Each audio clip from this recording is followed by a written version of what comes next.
I will call this organizational meeting of the Bedford County Board of Supervisors and Broadband Authority to order. Our first order of business, well, if anyone has a cell phone, please set it on vibrate or silent, and we will begin with a moment of silence.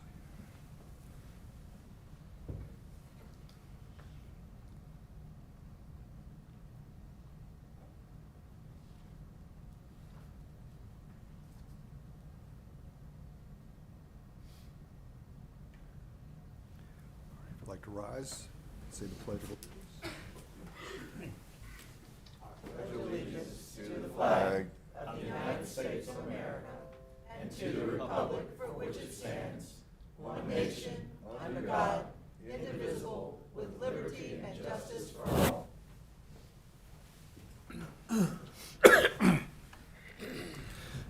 Next is the approval of the agenda. There is one change to the agenda.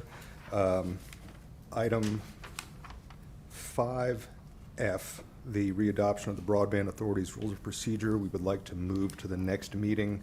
It appears that we had a different version of the Rules of Procedure than was correct, so we can move the organization of the Broadband Authority to the next meeting. With that, I would call for a motion to approve the agenda as amended. So moved. Second. All in favor? Aye. Motion carries. Next is readoption of the Board of Supervisors Rules of Procedure, and there were some amendments from the last year's version. One of the main things was updating for compliance with FOIA regarding remote participation. We did have some last-minute changes that were included in the document that has been distributed to you in hard copy. It says final draft.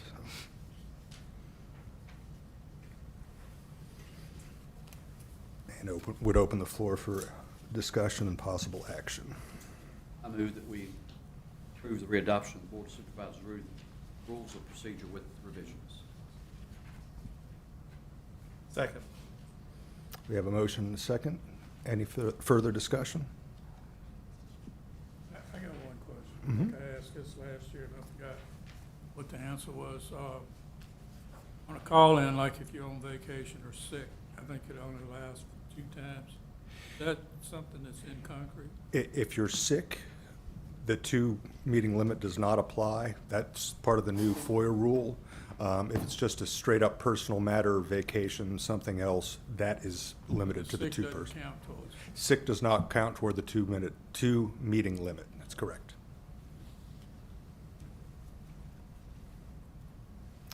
All right. But this thing says 2 per calendar year, or 25% of the meetings held per calendar year, rounded up to the next whole number, whichever is greater. So is it not limited to 2 anymore? Well, no, it is not. It is that 25%, whichever is greater. So 25% of, say, 20 meetings. 3. 25% of 12s, 24s. We have more than 12 meetings. About 25 meetings. 6 if you have 24. 25% is So you'd have 4 meetings. If you're having 20 meetings, You average between 28 and 30 meetings. okay, so 30 meetings, 20%, that's 6 meetings.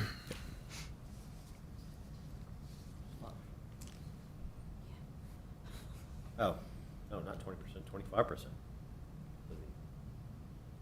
meetings, so 8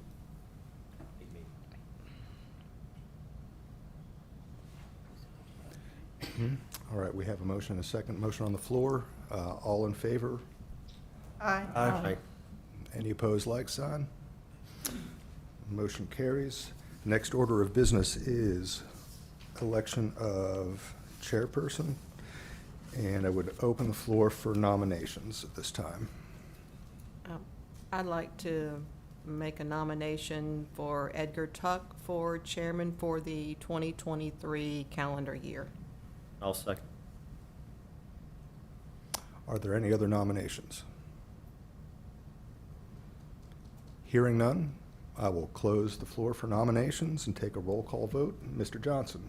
Yes. Mr. Tuck? Yes. Ms. Bainsley? Yes. Mr. Sharp? Yes. Mr. Scott? Yes. Mr. Davis? Yes. And Ms. Parker? Yes. I will cede the floor to you, Mr. Tuck. Thank you. I appreciate the confidence of the board. Look forward to a great 2023 with you guys. So we will move to the selection of a vice chairman. So we'll open up the floor for nominations for that. I'd like to nominate Supervisor Parker. Second. So we have a motion to nominate Supervisor Parker by Mr. Davis, and seconded by Mr. Scott. Are there any other nominations? If not, nominations are closed. All those in favor signify by saying aye. Aye. All opposed, same sign, and passes. Look forward to working with you. All right, we'll move on down to the next item, which is the approval of the inclement weather policy for 2023, which is Resolution R010923-04.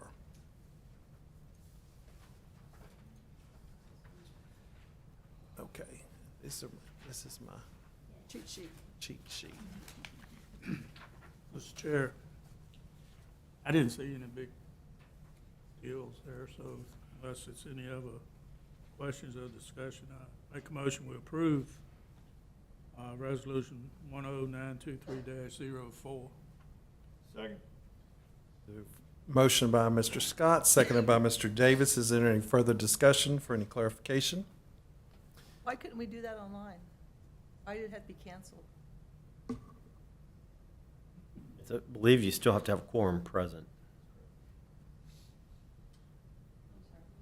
Robert's Rules of Order require a physical presence of.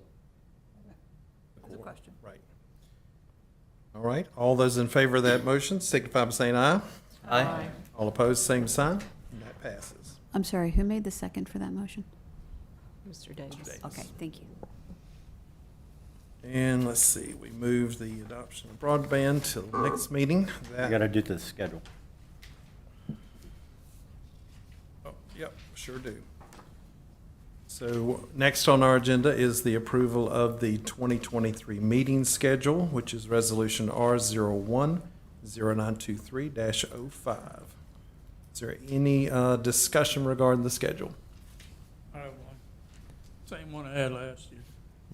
We usually only have one meeting in August. We had discussed changing that to July since schools go back in August. Didn't do, since I've been on the board, except for last year, we didn't do the second meeting in August. I can be here or by phone, I'm just pointing that out. What would be the pleasure of the rest of the board? July 10th is another time I would propose, or another time in July before schools go back. The board had given themselves in the past, I know John probably remembers this, one of the meetings off in July, then we switched it to August. You do normally give yourselves a break at some point in the summer, just because of what you went through for budget. So it's not out of practice. We just need to know which meeting you would prefer to have. And like Charlotte said, I know that school starts back, I think it's August 15th. So The only other comment I will add is that, and this isn't universally true, but typically the second meeting of the month is when we have our majority of our zoning public hearings. That's not always the case, but that's usually kind of the cadence that occurs. But as long as we know ahead, we can always push it to another month. But sometimes it can get backed up if you miss an opportunity for those hearings. Anybody else want to chime in? June, would that be better for anyone to have their break, or? I'd rather it either be July or August. Yeah, either July 10th or August 14th makes sense to me. So what's the consensus, the July 10th? I like July 10th. One? Anyone else? Doesn't matter? I don't ever go anywhere, so it doesn't matter to me. Yeah, I'm showing up whether y'all do or not. So if it's sounds like the consensus to remove the July 10th meeting? Yep. Okay.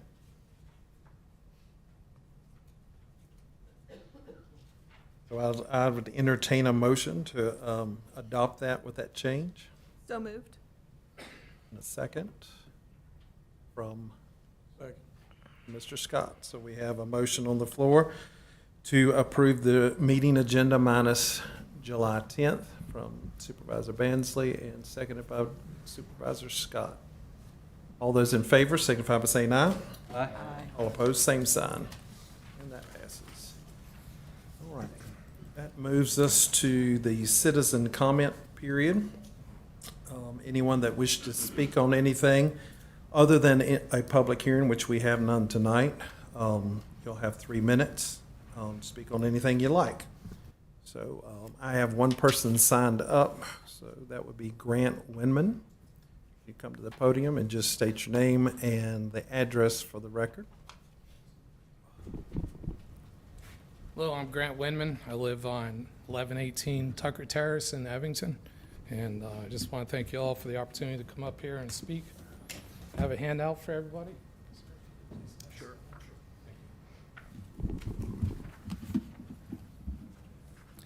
I apologize to the audience that I don't have enough for everybody.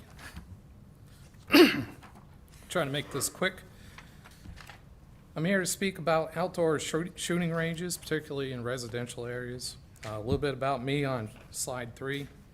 As I said, I'm Grant Winman. I live in Evington.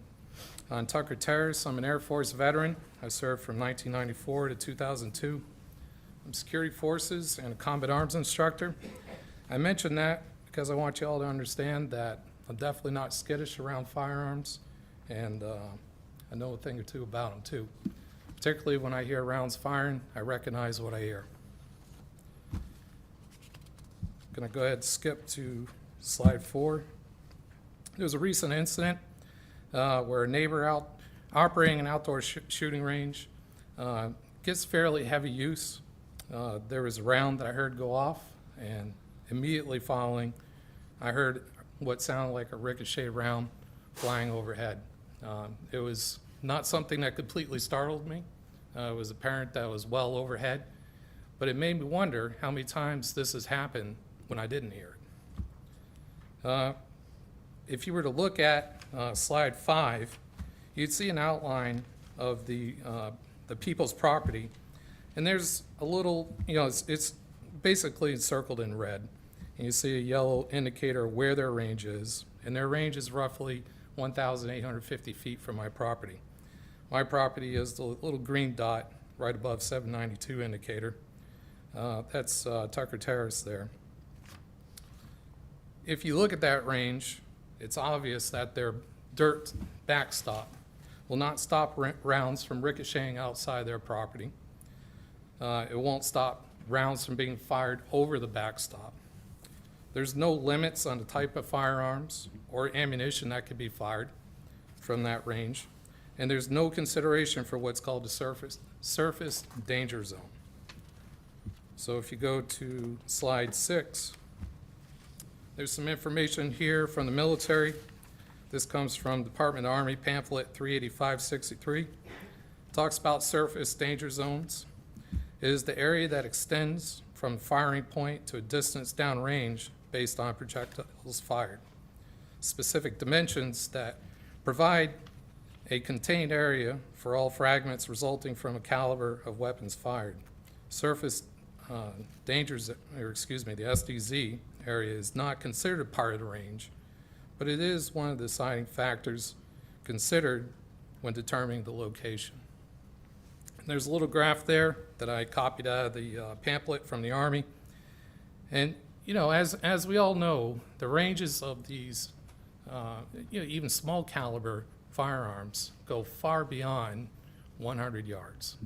That's, I guess, the standard based on ordinances, state and county level, where it's judged if you're firing too close to someone's property or too close to a road. But a lot of these projectiles, just the range that they fire, I'm not talking about effective range where you can accurately engage a target. I'm talking about just how far that round can actually go. It's often measured in miles, even small caliber rounds. So what I'm here to do is request ordinances that will govern outdoor shooting ranges.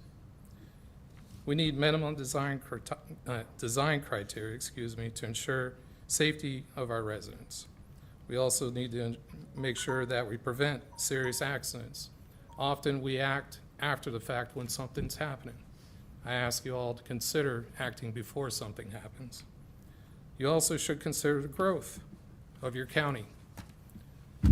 I know what it's like to live in various places. I've lived in West Virginia, Idaho, different places around the country that are pretty rural. I know what it's like to have my home change quickly due to growth. I know what it's like to want to push back on that change and not want someone that hasn't lived here very long telling me what we should be doing. But you need to consider what that growth brings with it, and it's inevitable. It happens everywhere. I've lived all over the place, and people all over the country complain about the same thing. You need to think ahead and consider what it would be like when you get people that move into the county that don't share your values or the same good sense of being a good neighbor. Thank you for your time. Thank you. Thank you for sharing with us. Is there anyone else that would like to speak during citizen comment period tonight? If not, I will close that citizen comment time. We'll move on to the consent agenda. Mr. Hiss, if you'd share that with us. Okay. Mr. Chair, we had two items on the consent agenda this evening. One is a resolution to approve Georgia Pacific's request to install navigational buoys on the James River. And those are replacement buoys of existing ones that already existing buoys. And then item B is a resolution approving the sole source purchase of a virtual training simulator system for the sheriff's office. And that is being paid for by COPS de-escalation grant. Thank you. Are there any questions concerning the consent agenda tonight? If not, I'd I have a question. Can you be more specific, Mr. Hiss, on the payment for the training simulator? I'm not really clear on that. Yeah, there was a grant that the sheriff's office applied for and the board approved in October. It was awarded in October, and part of the this is kind of like a training simulator for understanding how to de-escalate, dangerous situations. And it's actually, I've worked in a past jurisdiction that had something similar, and it was really it was pretty eye-opening. I actually went through it myself, and it was a good situational awareness type training program, and something that their deputies would be able to continually, hone their skills. But anyways, this system is going to be paid for through a COPS grant. It's a federal grant. Sounds good. Mr. Chair, Yes. you want both of these at one time or just one? Both together are fine. All right, I'll make a motion. We have a second? Second. Make a motion that we grant both resolutions, and one of them being R 010923-06 and the other one being R 010923-07. And a second for that? Second. So Supervisor Scott on the motion, Johnson on the second, to approve the consent agenda. All those in favor signify by saying aye. Aye. All opposed, same sign. That passes. Does that require a voice vote since there's money involved? No. On a consent agenda. It wasn't? I'll probably have the script wrong. Has to be a I'll do voice like vote. the school board does and tell you to poll the board. Just for the record, let's go a voice vote on that.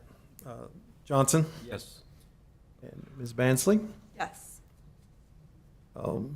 Ms. Parker, Yes. Mr. Davis. Yes. Mr. Scott, Yes. Mr. Sharp. Yes. Chair votes yes. All right, on to the approval of the minutes from November 7th. We had two corrections that have already been taken care of. Any other comments or corrections? If not, entertain a motion. I'll make a motion to approve the minutes of November the 7th as corrected. Motion from Supervisor Parker and a second Second. from Supervisor Davis. All those in favor? Aye. Aye. All opposed, same sign. Motion passes. We have no public hearings or presentations tonight, so that moves us to the action discussion items. The first being the consideration of a resolution amending the Tri-Lakes Administrative Commission Intergovernmental Cooperative Agreement, which is Resolution R 010923-10, presented by Administrator Hiss. Thank you, Mr. Chair. During the October 13th TLAC board meeting, the board discussed how to manage prospective members from the Smith Mountain Lake Association and Leesville Lake Association, and how those members are appointed to the TLAC board. Through that discussion during that meeting, the TLAC board wanted to amend this cooperative agreement between Bedford, Campbell, Franklin, Pennsylvania counties, so that these appointments from these associations originate from the respective associations and then are ratified by the TLAC board. The thought was being that these appointments are generally more operational in nature, and that the associations are best positioned to appoint those who should represent their organizations. It is worth noting that at the other counties' respective meetings, Campbell, Franklin, Pennsylvania, the other counties have approved this amendment to the cooperative agreement. That's all I had, Mr. Chair. Okay. Any questions or discussion regarding that? Chair? Yes. I approve. I move that we approve Resolution R 010923-10. Okay, motion by Mr. Johnson, a second I'll second. from Mr. Sharp. This is a roll call vote. Mr. Johnson? Yes. Ms. Bansley? Yes. Ms. Parker? Yes. Mr. Davis? Yes. Mr. Scott? Yes. And Mr. Sharp? Yes. Chair votes yes. Let's see, what else we got? Okay, we're down to committee reports. Mr. Johnson? I have a brief report on the Roanoke Valley Transportation Planning Organization meeting that I attended. Seems to be a lot of talk about the airport, the Roanoke Regional Airport over there. Runway extension over 581. Some of you may have been aware of that or heard that that's in the middle of a proposal. And the RVTPO approved continuing the discussion with that. The thinking was that there was only nowhere to go with the airport. You go into the mountain one way, you go across the mall another way, residential and retirement homes and complexes another way, so the only way they can. And this is a huge, huge expenditure, but the funding is going to be 90% federal, 8% state, and 2% local. That's not going to be a big impact on us, but we're part of the RVTPO, so it's worth noting here. Thank you. Thank you. I have a question. Do they expect any of those funds to come from Bedford County? It'd probably result in increase in dues. Yeah. They haven't broken that out. If they have, they haven't disclosed it. It'll take them 10 years to build it anyway. It'll take them 10 years to build it. Any other committees that need to report tonight? We'll move to board comments. Are there any comments that anyone wishes to offer up tonight? Mr. Chairman, I'd like to make note that today is the National Law Enforcement Appreciation Day, and I think in Bedford County we've got a lot to appreciate on this day. We've got a fine county law enforcement agency that's got a lot of dedicated and committed employees and led by a very capable sheriff, and I think we're very fortunate, and we should recognize that tonight. You're here. Anyone else wish to offer any comments tonight? I'll be brief. In June, farmers that raise cattle are going to have to get a veterinarian's prescription to administer an antibiotic to their livestock. And, this is insanely stupid. Only somebody who doesn't understand how hard farmers work and what small margins they work at. And so I'm thinking to myself, suppose I've got a calf or a cow that's coming down with pneumonia on Thursday, and I call the vet and he says, well, I'll be out there Tuesday, and Monday it's dead. And to me, this is just an extreme example of the stupidity of the bureaucracy in our nation. People who know absolutely nothing about where their food comes from, and to be so condescending toward those of us involved in agriculture who've been, it's like, oh, you could just go out and take care of cows, without even any experience at it. And the farmers that I know and have been around all my life, we're very, very thoughtful and careful to administer an antibiotic or any other drug to our livestock before we do it, because number one, we want to make sure we're right. Number two, we don't want to spend any more money than we have to, because most farmers are very, very frugal. That's the only way you can make it, work hard and be frugal. And in Bedford County, where we claim to be supportive of agriculture, which includes timber and animal and row crop agriculture, I think we should do something. We should make a statement, at least to Richmond, and seek help from our governor, from our state house representatives, to go before them to stop this ludicrous nonsense that is crippling to farmers. And it comes from this idea that antibiotics are in our food and people are losing resistance to bacteria and so forth, when the fact of the matter is, at the farm level where we're producing in Bedford County, it's not going to the consumer for probably 12 months let's say on a beef cattle, which I know more about than say I do hogs. But nevertheless, Edgar, you know this. If a beef or a bovine or swine goes to the packer and they find an injection site, they cut it out. So somebody gets penalized for that. So again, this is something that people need to be aware of, and I think it would be awesome if we did something about this before it actually brings us down even more. Mr. Chair, it might be something that we can include in our next legislative priorities to Richmond, our recommendations, because that's why we do it. That's why we have legislative priorities. We ask Richmond to do different things. This would be a great thing for us to consider including in the legislative priorities. But I don't think we need to wait till next fall. I mean, it seems like we should communicate that now, while the General Assembly's in session. Yeah. We're going to be down there. You can be down thank the there in United about 10 States days. Congress for this, right? We're going to be down there pretty soon. for a There'll legislative be day. a group of us down there next week. It'd be a good topic. Basically got 48 to 72 hours if you want to save your livestock when Yeah. you start seeing the signs.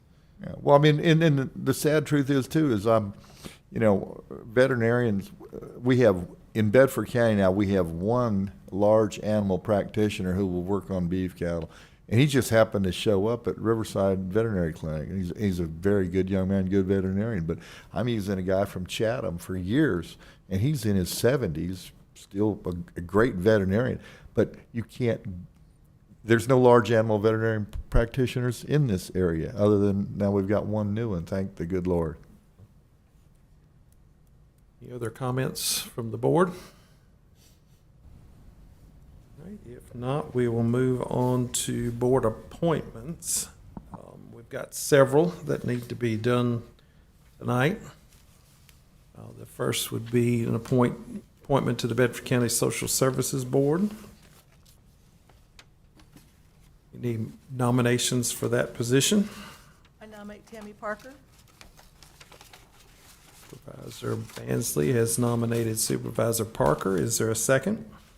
I'll second it. Second by Mr. Davis. Any other nominations? If not, all those in favor signify by saying aye. Aye. All opposed, same sign, and that passes. Next, we have an appointment to the Horizon Behavioral Health Board of Directors, and we are looking to reappoint Andy Crawford, our Social Services Director, back to that position for the year 2023. I'll make that motion. All right, Supervisor Parker, I'll second. Ms. Sharp is the second. All those in favor signify by saying aye. Aye. All opposed, same sign. That passes. Tri-County Lake Administrative Commission appointments. Yeah, I make a motion, we reappoint Supervisor Tuck, Chairman Tuck. Thank you. He jumped on that one. Because he wants to stay as the alternate. Is there a second to that? Second. No, I can't second.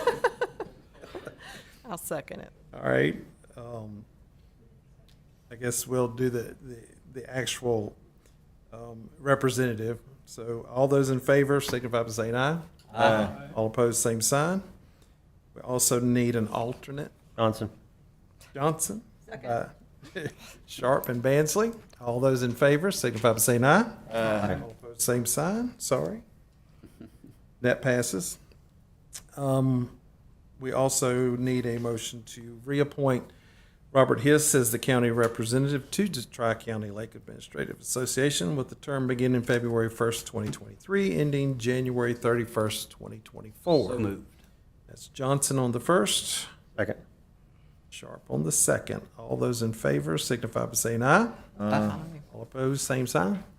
And that passes. Roanoke Valley Area Metropolitan Planning Organization. Chairman, it's a different name. It's not the Roanoke Valley Area Metropolitan Planning Organization. It's the Roanoke Valley Transportation Planning Organization. Transportation Planning Organization. Since you're the only one who knows what it's supposed to be called, Mr. Johnson. Ask for that.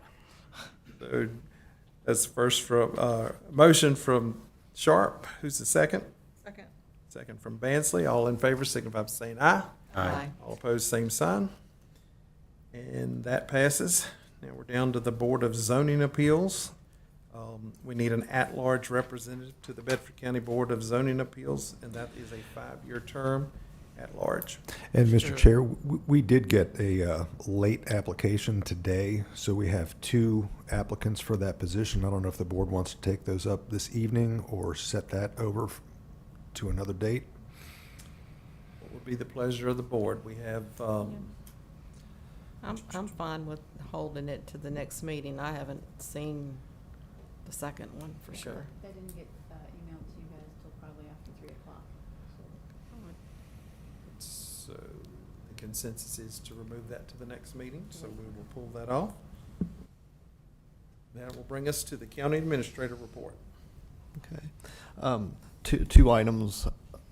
Number one is just a recognition of the hard work of our fire and EMS crews over the holiday season, particularly a lot of our volunteer organizations, with the extreme temperatures that occurred and a lot of the other, with, fires and rescues and so forth. They were very, very busy. I know there was 2 horse rescues out of frozen ponds from special operations teams, and a variety of fire departments and so forth worked on those situations. Anyways, just it's always heartwarming to see volunteers in our organization going above and beyond, doing hard work out in the community, and 5-degree weather, and trying to help out our citizens in their greatest time of need.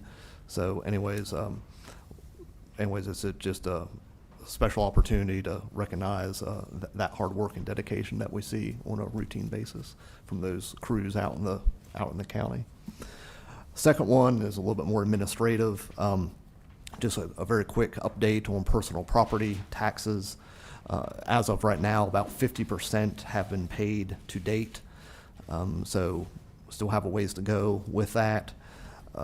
Our staff received the software fix in order to apply the rebates recently, and we are finishing our internal testing, hopefully by the end of this week, just to make sure we can work through all the different scenarios and so forth. If everything goes well and according to plan, we may be able to start issuing tax rebate checks as early as next week. These rebate checks will be going out in kind of in batches So we'll be doing them sort of in-house in terms of, printing them off, then mailing them. So, there'll be multiple days per week that batches of checks will be going out over the remainder of January to those folks who have already paid. So that begs a question about, well, what happens with those who have not paid? So as a staff, we really don't have a good solution or methodology in order, and we're talking about when we have half that are paid and half that haven't paid. That means we still have over 20,000 bills that haven't paid. So we typically mail out close to 50,000 accounts that are mailed out. So anyways, so we don't really have a good methodology to handle that via emails and phone calls and so forth.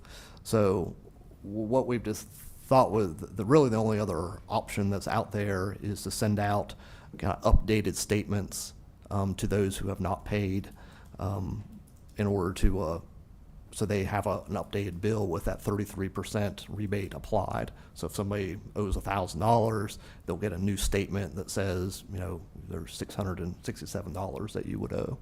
So that's so then they can make a payment through that. So the catch to that, of course, is that it'll take a couple weeks to get those printed, the envelope stuffed and mailed them. And of course, we're coming up to the end of that deadline. So we were talking to the treasurer this morning about consideration of extending the payment deadline possibly till the end of February. We're going to have a little bit more discussion about that as the week progresses. And our thought is to make the treasurer make a decision hopefully by the end of this week as to whether or not we end up extending the deadline one more month in order to allow these amended statements to go out so people can pay without any penalties or interest. May I ask if, once a decision's made, can you notify the board and also have something front and center on the web page? I'm getting inquiries, and I'm sympathetic, but if you don't want to wait for a refund check, unfortunately, the only way to know how much to pay is to come to Bedford. And I talked to a guy who works, he's a nurse, and it's difficult for him to, he doesn't get much time off and difficult to make it in here. And so he asked to have a bill sent, but I can't arbitrarily do that. Yeah, that's the plan. In all of our meetings, we have Ms. Basinger, PIO, as part of all those meetings. So, yeah, as soon as that decision, we're leaning that direction. I think logistically, this is about the only way we can go. In fact, we were discussing those exact scenarios. A lot of folks work, 8 to 5, and not being able to call in and get a value and so forth, and not being able to take off. We don't need people taking off work in order to come down here necessarily to do that. That's a hardship that people shouldn't have to deal with. Yeah. So. But if the treasurer takes another week to decide, and it takes another week or two to get everything mailed out, they're gonna be past the deadline. Unless you extend the deadline. Are they gonna be charged a penalty? No, we would extend the deadline until the end of February, Well, I and thought then. you said you was waiting on a decision from the treasurer. Well, she would do that. Yeah.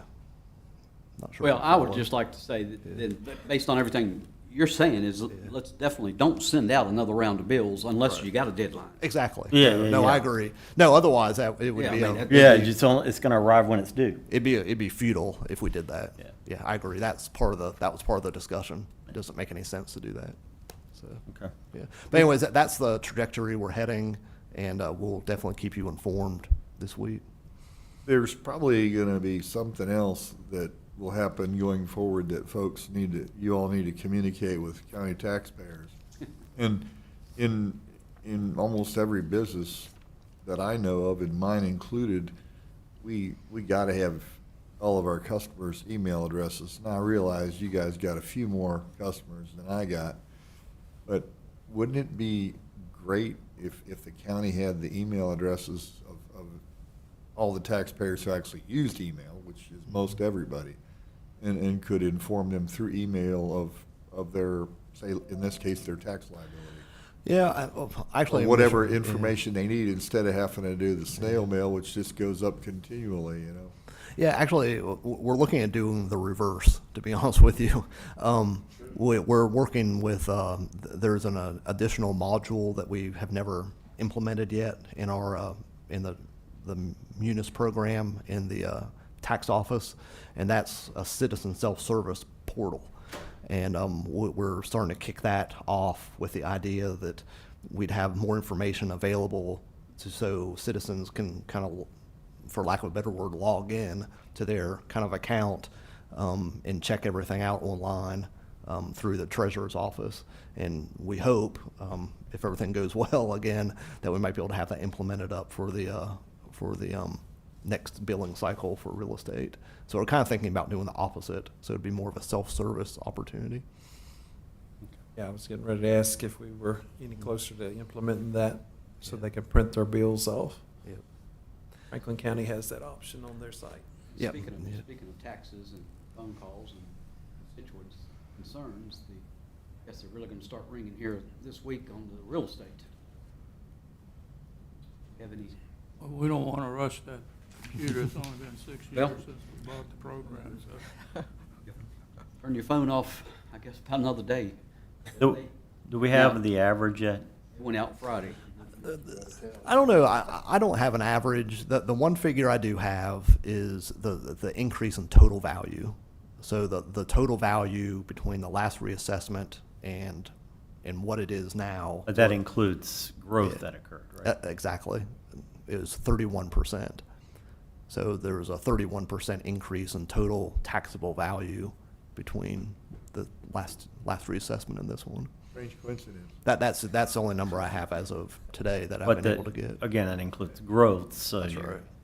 thinking like 30, maybe? Probably, certainly over 25, but yeah. I mean, I can't imagine there being much more than So, yeah. 1%. So that wouldn't necessarily be the average. Like I said, that again, that's total value increase, so that's not a average at all. So. Okay. But citizens do need to know that we are going to lower the tax rate.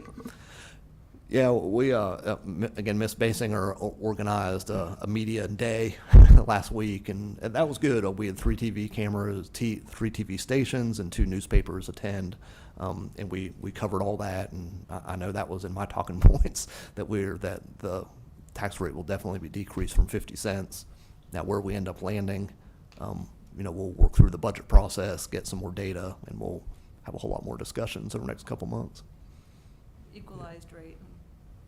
People are not just finding it in their taxes, but also their insurance, because their assessments went up, so now their home insurance is, so, and then we're dealing with the whole economic issues. So we have to, as a board, be responsible to these people that we represent and bring it as low as possible, which means the county's gonna have to tighten the belt more than ever this year. Maybe not more than ever, but more than more than we have in recent years. Yep. Anything else? No, sir. Okay. Mr. Skelly, anything from you? No, sir, Mr. Chair, not this time. If you'd like to review the calendar with us, Mr. Hiss. Yeah, I won't go over all that's on here, but our next board meeting is January 23rd. We'll have a work session at 5 o'clock. We'll have a presentation from internet service provider Chantel during that evening, and we'll have another topic of work session regarding a potential tourism zone ordinance discussion. And then, of course, we have another meeting on February 13th, not on Valentine's Day this year. So, so anyways. Make a motion, we adjourn. He hasn't opened the floor yet. Do you think the first quarter's not even over yet? And I also like to make a motion that you officially call on me to make a motion to adjourn it. You should have done that in the rules and procedures part. Yeah, too late, yeah. So we have a motion for Mr. Scott for adjournment. Is there a second? I heard them all say it. Aye. Mr. Johnson, give it to him. We stand adjourned. Thank you, people.